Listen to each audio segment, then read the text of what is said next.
but I feel it too, man. And that's what I really like about this tournament. It's the mobile open. Anyone can sign up. I see a lot of people in the chat who are watching and interested in talking about strategy and whatnot. You guys can sign up to play, and anyone can sign up to play.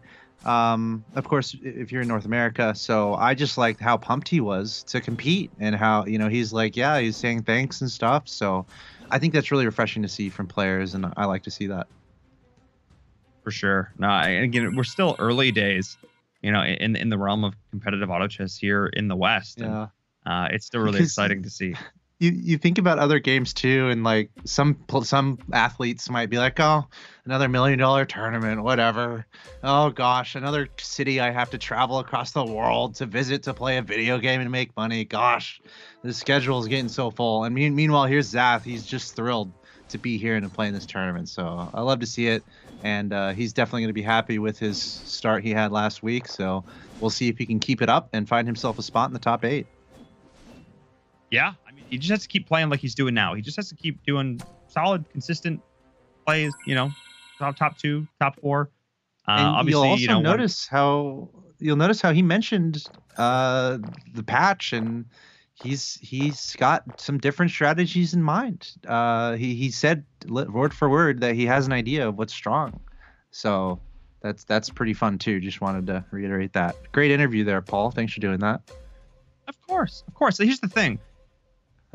Where everybody can be somebody is the mantra of this program. The more we can show off these players, the better it is for everybody. We want to put their faces out there. We want you to be able to identify these top competitors in North America. Obviously, that Zath streams. He's got a community that knows him, that supports him, but a lot of these players don't. They're unknown to a lot of folks. So the more players that we can show off, that we can say, hey, this is somebody you can be a fan of, let their personality shine. That is what we are all about here. That's why I love doing these interviews, because it gives a chance to show off these up-and-coming stars. We'll see who can make it through. We got a lot of goblins. I'm looking at the layout of all the players right now, and that is something we did not see as much of in the last game, but it is definitely something we saw a lot of last week. And right now we have at least 6 players opening up with the goblins. And in the last game, we saw a lot of knights at this stage, if I remember correctly. We had at least 3 players going knights, and we don't see as much of that on the board at all. So that's kind of fun for us right now. Completely different start to the game, and many players going for those goblins. Pretty standard, or has something that has been standard. So we'll have to see what deviations we see going forward. Chat seems to think that the Goblin Gambit is dead. And the fact that we didn't really see it at all last game would suggest to me that it's probably the case. I don't hate it. Here's the thing. I don't hate when any one build is popular, but I also hate when it's like the only thing you can do. And this is the moment I was talking about. Okay, I'm so glad we got this. You're staring down 3 of those units, 3 Winter Crafterans, which is not an easy word to say for the record. Do you take it? Do you take it? Yes. Is this really the moment where you go? In this case, the answer is yes. But or do you adjust your strategy? How do you go from there? Do you, obviously early in the game, it's easier to make these calls because they're only 1-star units. Mm-hmm. But what happens, or 1-cost unit? What happens later in the game when you're given a couple of options for something like, I don't know, something really, really powerful? You're like, oh, maybe I could transition into mages. Maybe that could be good. And those are the decision makings, the idea of sticking to your guts and sticking to your guns, that I think is so cool in these auto battlers. Yeah, typically a lot of players will, I think Zath talked about it too. I mean, being decisive, but also playing to what the game more or less presents you. There is a certain awareness you have to have with other players in the lobby and what they're going for. That is something that was tangible in the last game, where we saw a few players going after the same pieces definitely falter. So it's a combination of taking the pieces that the game gives you and then adjusting based on what other players are doing.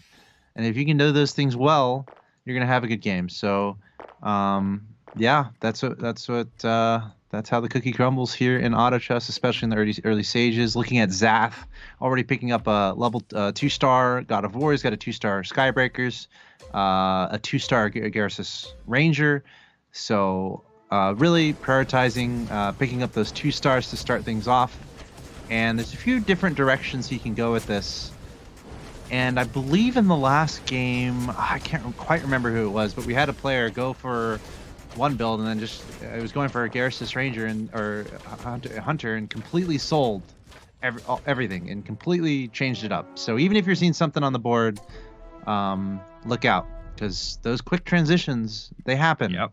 And it can be critical what decisions are made there. And it can show, it's a really good sign of good players if they're able to transition quickly and well. If something's not working for them, or if you see pieces that are just available. Yeah, and I want to take a look at the scoreboard as well when we get a chance here, just to sort of see what the general group is going for. I've got a lot of early divinities, some priests, so likely some players are going to potentially open fort here.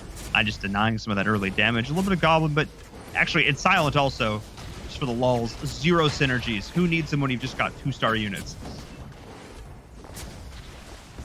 Yeah, and of course, Divinity allows for the reduced ability cooldown if the synergies are not triggered. So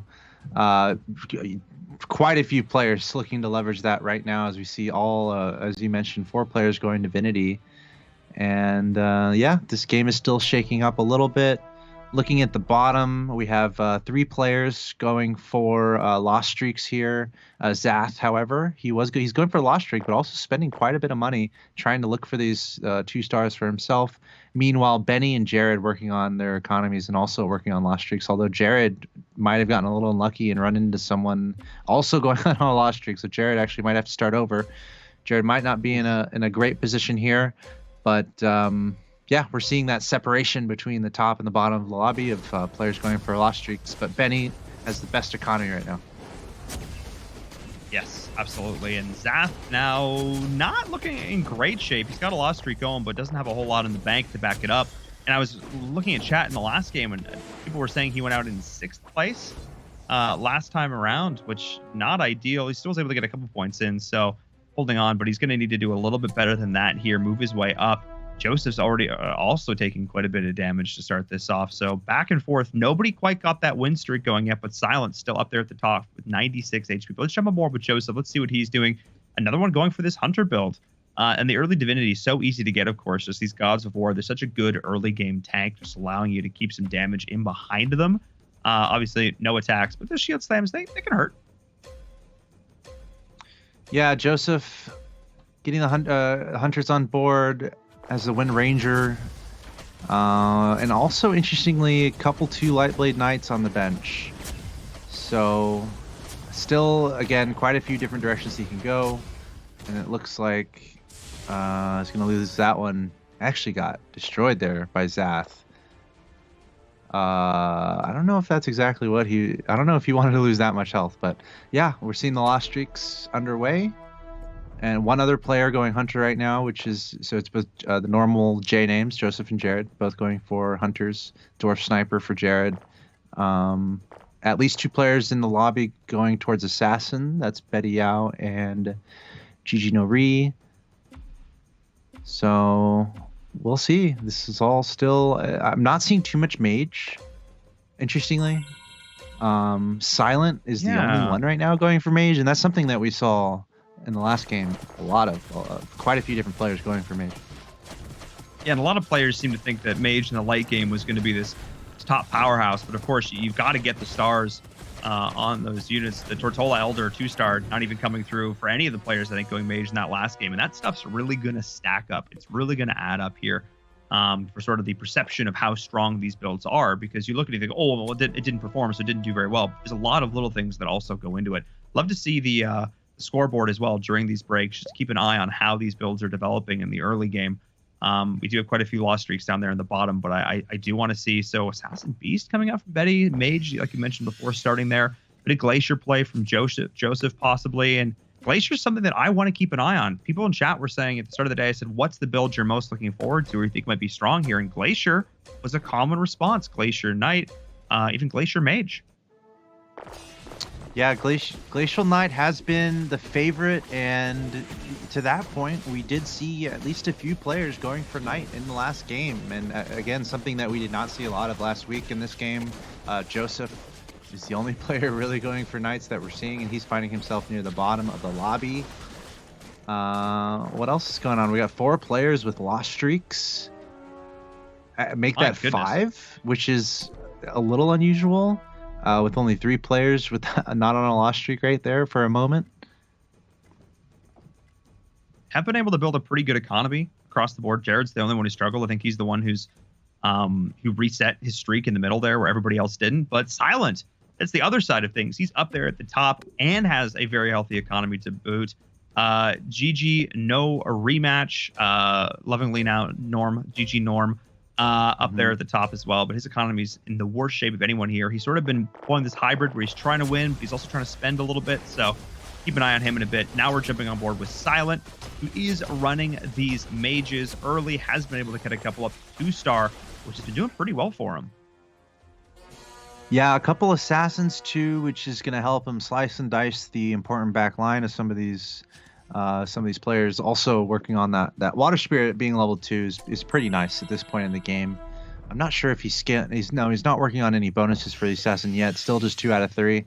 But level 2 water spirit can be pretty nice early in the game. You got that splash damage that can be so effective, and of course leaping to the back lines to go after the squishy units can be pretty important. So Silent's going to be pretty happy with this so far. It's got a level 2 Ogre Mage, level 2 Water Spirit, level 2 Soul Breaker, and Shining Dragon with a Venomancer in his pocket and a Flame Wizard. And also it's got that Winter Chiropteran on the bench as well.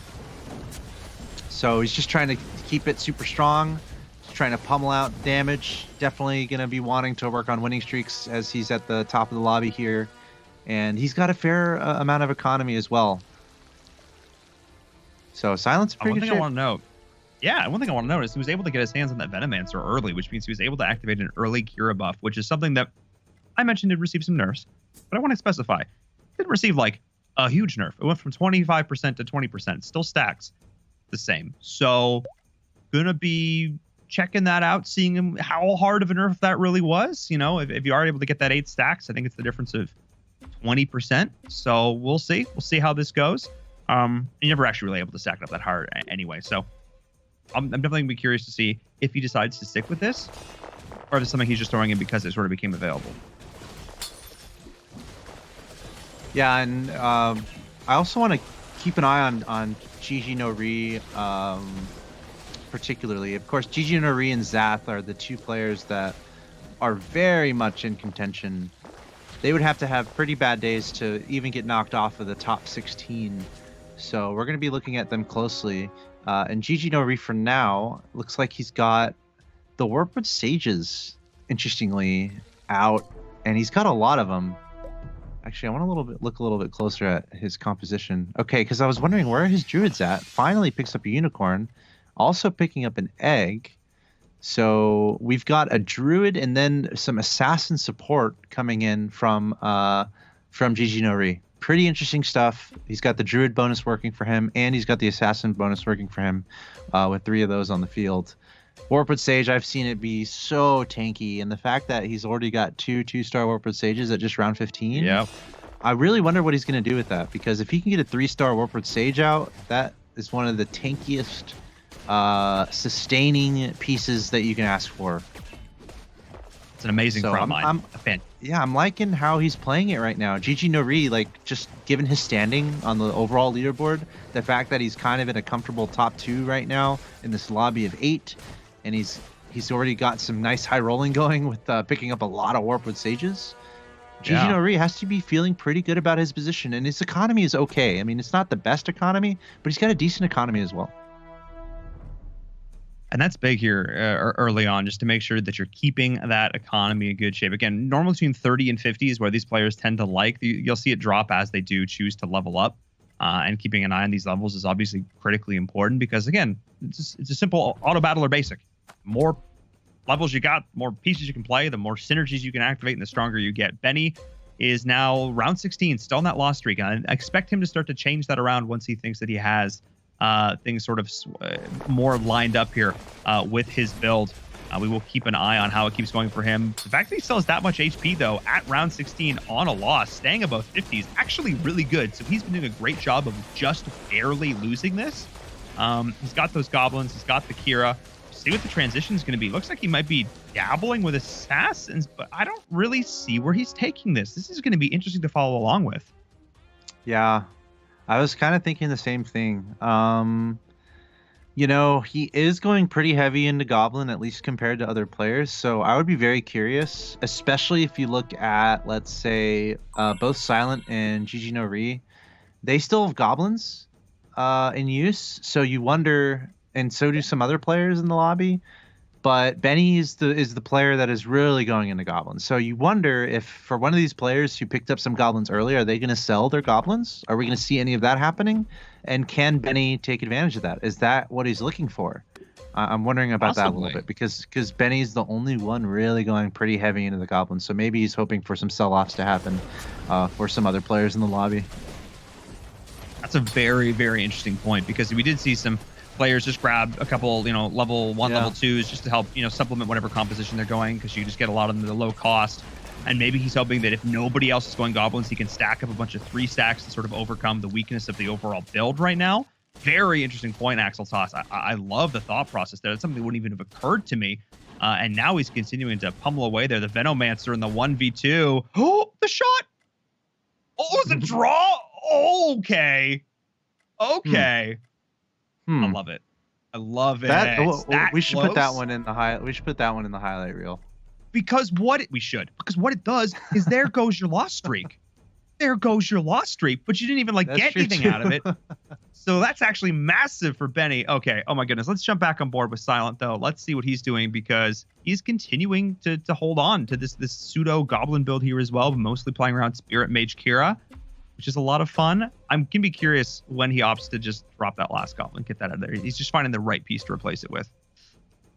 Yeah, and he still has the Venomancer out, right? But it's just one. He's not really adding on anymore. There is an element to preventing other players from getting goblin and just holding on to yours, just in case someone else wants them. But yeah, Silent at the top of the lobby, 86 HP. Looks like he is gonna fall there, so he's going back and forth from with Gigi no Ri. I'm seeing some predictions in the chat. It's Norm. Wershrew says Gigi Norm wins, calling it now. So we have some predictions coming through in the chat. All right, we'll see if you predict correctly. I don't know, I'm hesitant to make any predictions day one of a new patch. That just seems like you're asking for trouble. As a non-betting person, I don't know if I'm about that life. All I know is that I think it's really, really cool to see an early mage player coming out to the lead and playing with the spirits. I also want to see the leaderboard. But probably every 2 or 3 rounds, I want to just jump that leaderboard in, just see where everybody's building here. Prodigy flexing into these dragons. We see some knights coming in. Glacial Knights from Joseph. Ooh, yes, please. Prodigy with Dragon Knights as well. I like to see it. I don't know if you can tell. I have huge knight bias, and we didn't see any last week, and it made me sad. So, yeah, I'm with you. And for I'm sure everyone agrees with you. Knights are a favorite composition. They offer a lot of sustain. And can, at the very least, for newer players, help you stay alive a little bit longer. Knights can be pretty beefy. So, yeah, I'm looking out for that, too. Joseph working on the Glacial Knight, as you mentioned. Prodigy working on the Dragon Knight, working in the Agarsis as well, which we've seen how strong it is. Speaking of Hunter Agarsis, we have 2 players working on that, and that's both Prodigy and Jared. What else is really going on? It seems like Benny's still sticking to that goblin composition. He's not really finding the pieces he's looking for though. So we'll see how long he sticks into that. He's pretty committed though. And 2 notes for sure. The fact that Betio is going another assassin, so another assassin player, and Gigi Norm playing that assassin druid build that we actually saw win game number 1. If you can get that 6-stack missile crawler going. We're now seeing Joseph. I'm curious to see, maybe we can get a click on that Lightblade Knight, see how those items are building up there for Joseph here. See how he's able to itemize that. So yeah, okay. So he's got the mom going and all that good stuff. So he is going to have the frenzy rocking out there, but still very early days in terms of building up these items.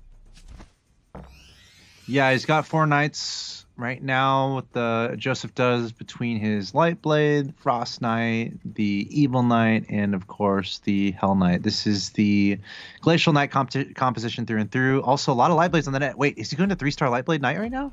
He's going to 3-star Lightblade Knight right now. Yep. Oh boy. Thank you very much. Oh, that's exactly what he wants.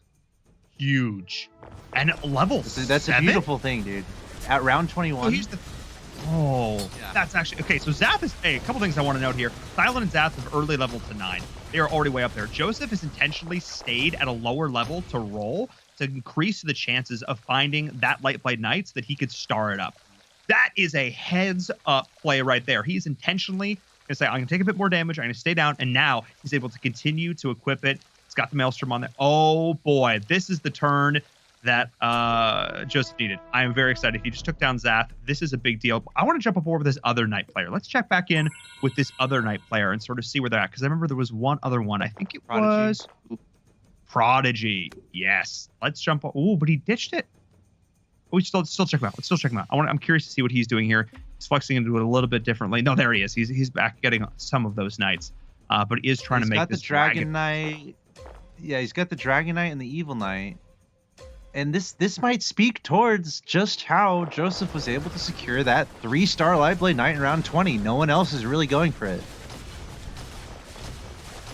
This is such a big deal. Thank you very much. This is such a big deal. Oh my goodness. Finding those key pieces early that are uncontested, trying to make them work. And we're seeing the power of it right now as the Knight battle very clearly decided. The DK versus the LK. LBK, I don't know how our acronyms work in this game yet. Bear with me here, chat. But still, that's the win there from Joseph in that one. However, quite a few stars coming on through. Getting that 2-star Siren, that's also a big deal here at this point. I love the fact that we're seeing in this new meta, Axel Toss, so many people trying so many different builds. This means we're actually finally able to see 3-stars coming through. We barely saw any last week because it was like people competing for the same 2 builds. It was ridiculous. Yeah, there are a few 3-stars amongst our players, and also it seems like Joseph might be working towards that level 3 Hell Knight. He's not far at all from having a 3-star Hell Knight. Joseph also has 2 eggs on the bench still that he's not used. Just running through the 3-stars real quick. Gigi no Ri is going with the Druid, so he's got that 3-star Warpwood Sage that we were talking about earlier. Remember how fast he got a couple of those 2-star Warpwood Sage? Well, look out. Gigi no Ri has that 3-star Warpwood Sage. Jared at the bottom of our leaderboard right now at 30 HP. He's got a 3-star Shining Archer working, and he's really pressing into the Hunter Garces build, and he's getting most of what he wants. So Jared, his economy is gone. He has no economy whatsoever, but he's got some decent units out on the field, pieces out on the field. He's also level 9, so he's gotten most of his leveling done. So maybe Jared can find a way out of this hole with the strength of the 3-star Shining Archer and the heavy Hunter Garces play. Yeah, and of course, some changes were made to there. That Shining Archer, that arrow is going to target the furthest unit and is going to do increased damage based on that, which is pretty cool. So we'll keep an eye on if those changes are enough to carry, but not necessarily the strongest carry in the books right there. And oh my goodness, was that a brutal loss. Benny just slaughtered him. Oh my. And now Jared's down to 12 HP. His health was just cut in half after that round. Oh my goodness, the Agarsis Hunter. I know there was some talk of maybe trying to make it work, but if you can't get the starred units up, if you can't, I'm still seeing a bunch of 1-stars here. I don't know how viable it is. Maybe you're going to see it. I think you just need that really tanky, aggressive front line. So we'll keep an eye on that. I want to stick around board with Jared, though. I want to see if he's going to go out here or what have you. Interesting. Yeah, he's got his 4 Garces built out, which prevents 9 armor for all enemies. So that's a pretty big pickup. Getting out that Soul Reaper. So that might be the critical point for him. Mixing in the Hunter, he's got the Dwarf Sniper out.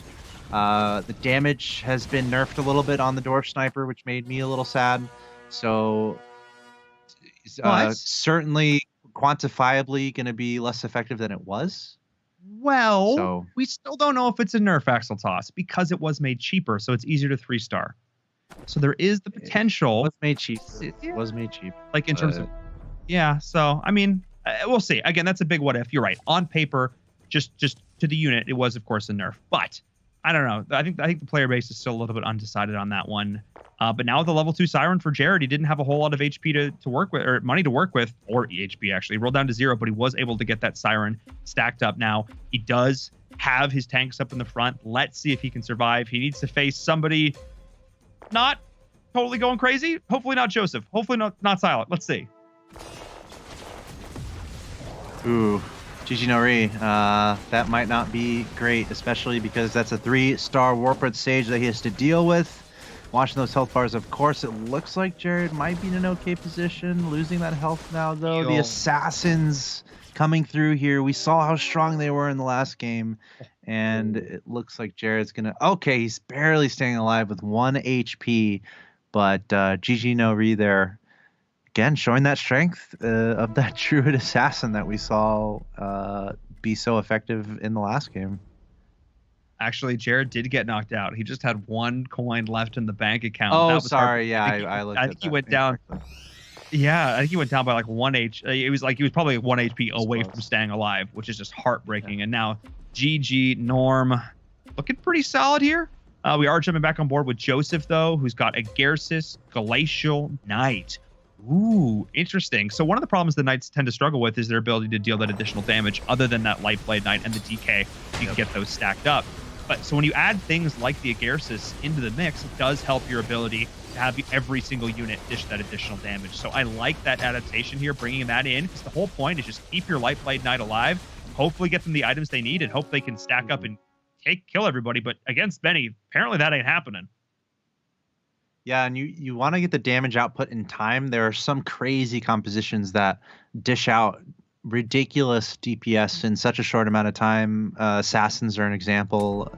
If you're going strong into Mage, that's another example. If you can speed up all your spell casting and get all those AoE spells out in a short amount of time, you can just absolutely wipe your opponent. So it's like the speed of the damage is important as well, which might be difficult with a Knight's composition, but that's the whole point of getting that 3-star Light Blade and just putting all your items on it. You just make that your absolute strong carry, go for those 20k damage totals, and that's where you're in business. But you just have to keep that Light Blade Knight alive, to your point. But it's definitely a great thing to have at this point in the game. And Joseph should be pretty happy about his setup right now. Yeah, especially because the Light Blade Knight was actually able to survive an Abyssal Crawler hitting her in the face. That's not ideal, but oh my goodness. The shield was there in time from that Evil Knight to keep her in play. I believe that was the interaction that we just saw there. And that was absolutely massive because all the assassins dove in there at the end, and now Benny is down to 1 HP. That was against Norm. I was able to get that victory. I want to make a couple of notes. Benny has gone to 10. Silent has also gone to 10. Zath has gone to 10. So these players are just getting, really comfortable just leveling up here. But Benny, though, he held on to this Goblin bit. He's playing Goblin Kira. He's trying... can we click on the Venomancer? I want to check out what items we're building here. I'm curious if we're still building this Venomancer as really the hard Kira. Yeah, we are continuing to do that here. So let's keep an eye on this and see if the Kira nerf is really as hard as we thought it was. Who are you looking at again? Sorry, we are watching Benny. Benny, okay, gotcha. Benny. Yeah, and it's not looking good. 1 HP. Yeah. Yeah, so the thing is, he was also going heavy into those goblins, and he was never really able to pick up what he needed with those goblins. Either hoping for other players to drop what they had so he can pick up a 3-star or 2. But it didn't really come together for him. Barely. I guess he's going to barely survive. So I guess this is the moment where he's really looking for those pieces. 9 gold, though. He really wants a 3-star. He doesn't have a single 3-star. Meanwhile, it seems like the rest of the lobby is full of 3-stars. And actually, another player that's not him, who's not going Goblin, ended up getting the 3-star Soulbreaker. And that's Betty Yao, who's going heavy into those assassins. So a little unfortunate there for Benny. High rolling. He's really not getting the pieces he wants. Yeah, but here's the thing. He's already gone to 10, so he can be a little bit more liberal with his rolling. He can be a little more liberal with his spending because he doesn't have to worry about building up that econ quite as much in terms of trying to find those breakpoints to hit the full level. So not the end of the world here. I would be more concerned if he wasn't already at 10, but in either case, we'll see if he's going to be able to pull it together here. We'll see what he's going to be able to pull off, get those items his way. Ooh, there's another Abyssal Crawler. So that's huge.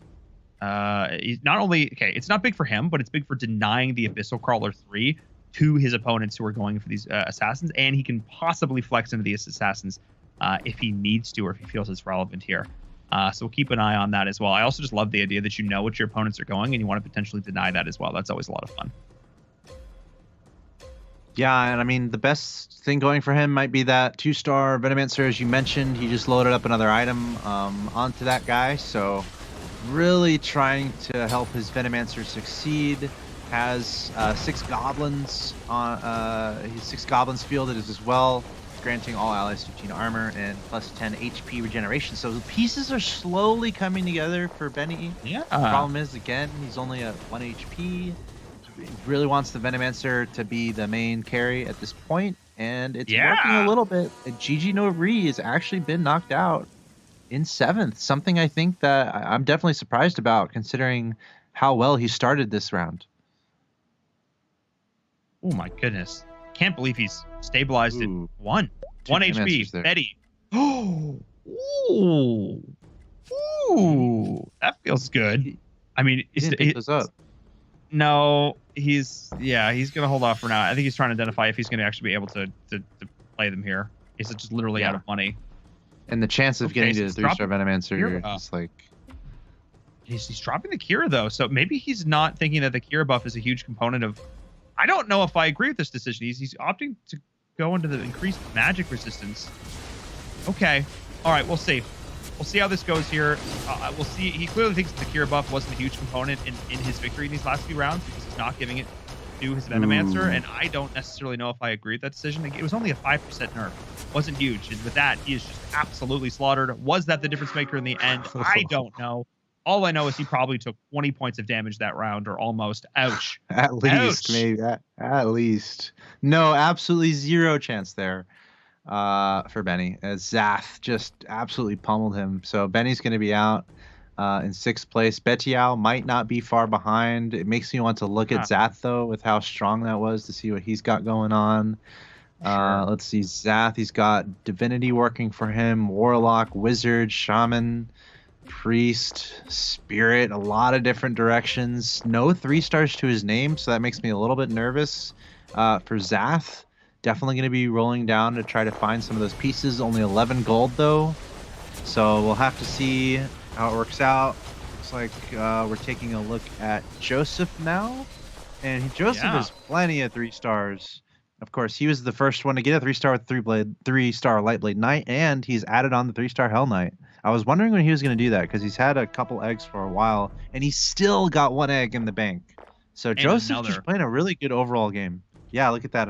Another egg picked up. Another egg. Just we're at this point, we have enough to make a really tasty omelet. It was interesting to note that he actually played up against Zatsboard that round, and he beat Zatsboard that round. So I definitely agree, Axel Sauce. I want to take a look at Zatsboard here next.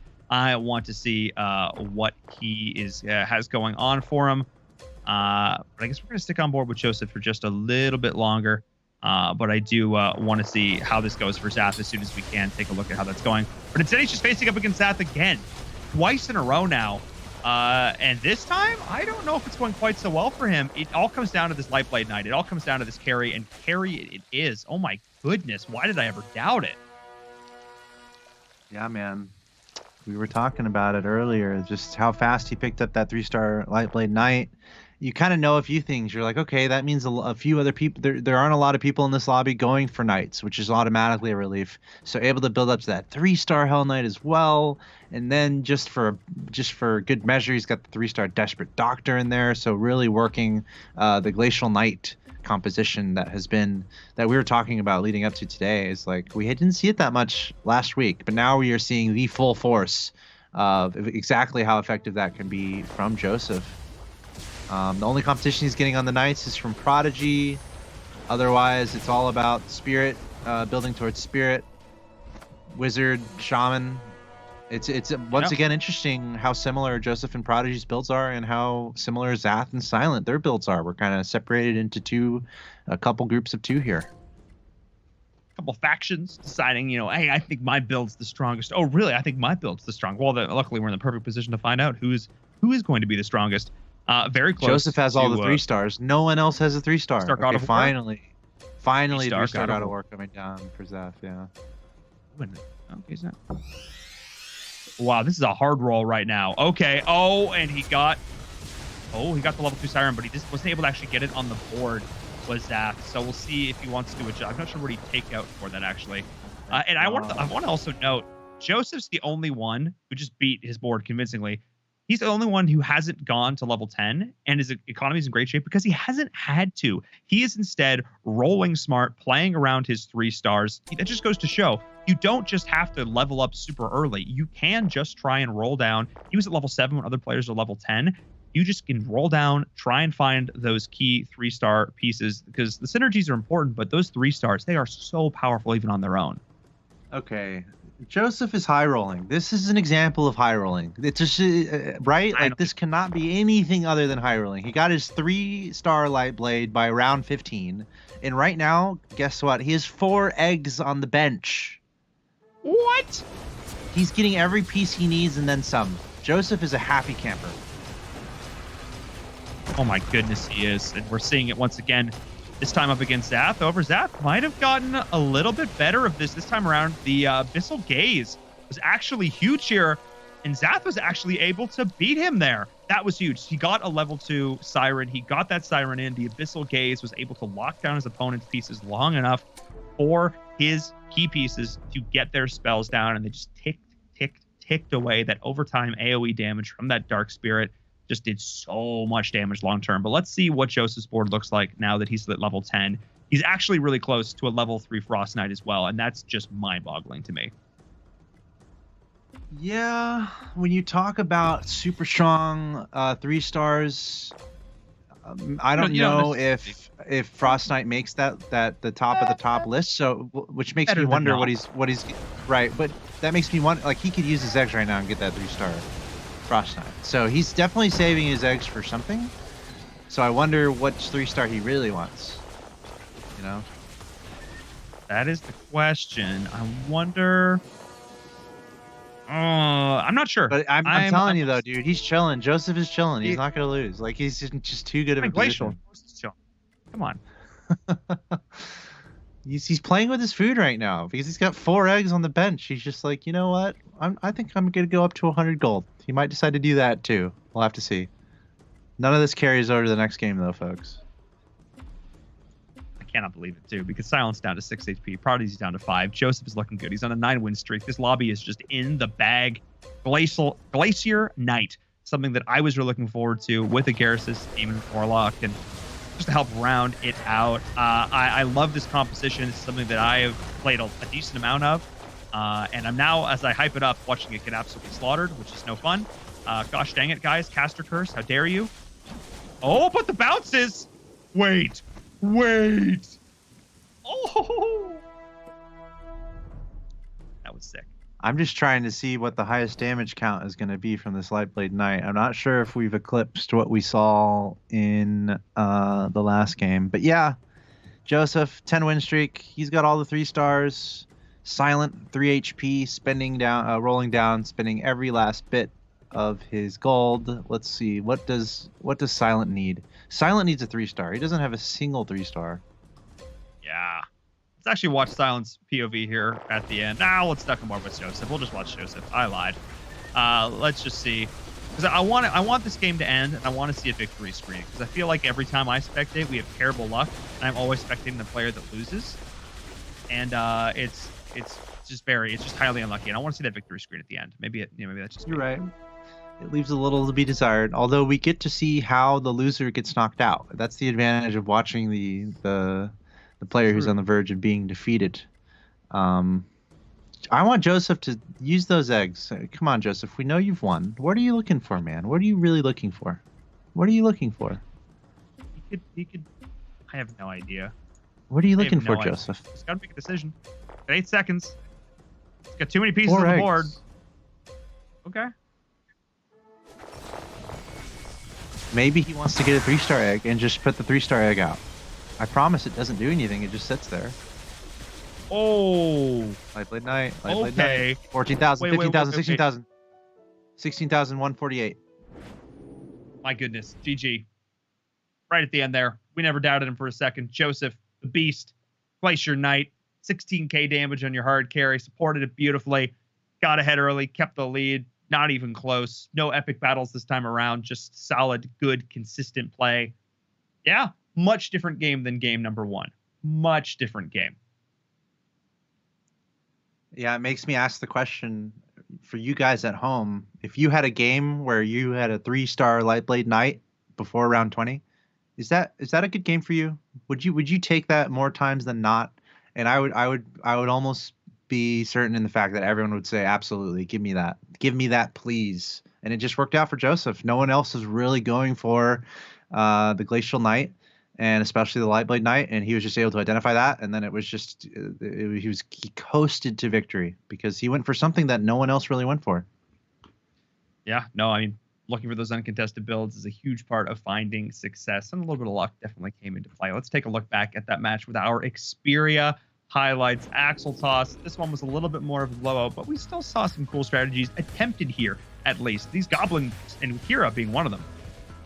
Yeah, we're starting off here with Benny at the bottom looking for goblins and could not find them. In the early stages of this game, almost everyone was going for goblin, and Benny was the only one to kind of stick with them, but he wasn't able to find the leftovers from everyone else.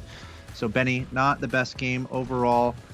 He would be knocked out outside of the top 4, and then of course moving on to Gigi No Ri. His game was pretty interesting because, as you can see, he had a pretty strong game going. That was Jared going up against Gigi No Ri, and Jared getting knocked out by Gigi No Ri there. But Gigi No Ri unable to get in the top 4. You can see defeated on this screen as we take a look at Zath going up against Joseph, and took out Joseph even though he was at the top of the lobby there. So Zath hanging in there. Of course, a player that a lot of people are watching coming into this day. Number 1, Zath would end up getting knocked out in number 4. And here we have Joseph, all about him as this game went along. Look at that, 40 HP, next closest at 6, at 5 on a 9-win streak, 25 gold in the bank, already level 10, 3-star Lightblade Knight. Thank you very much. Look at all that damage.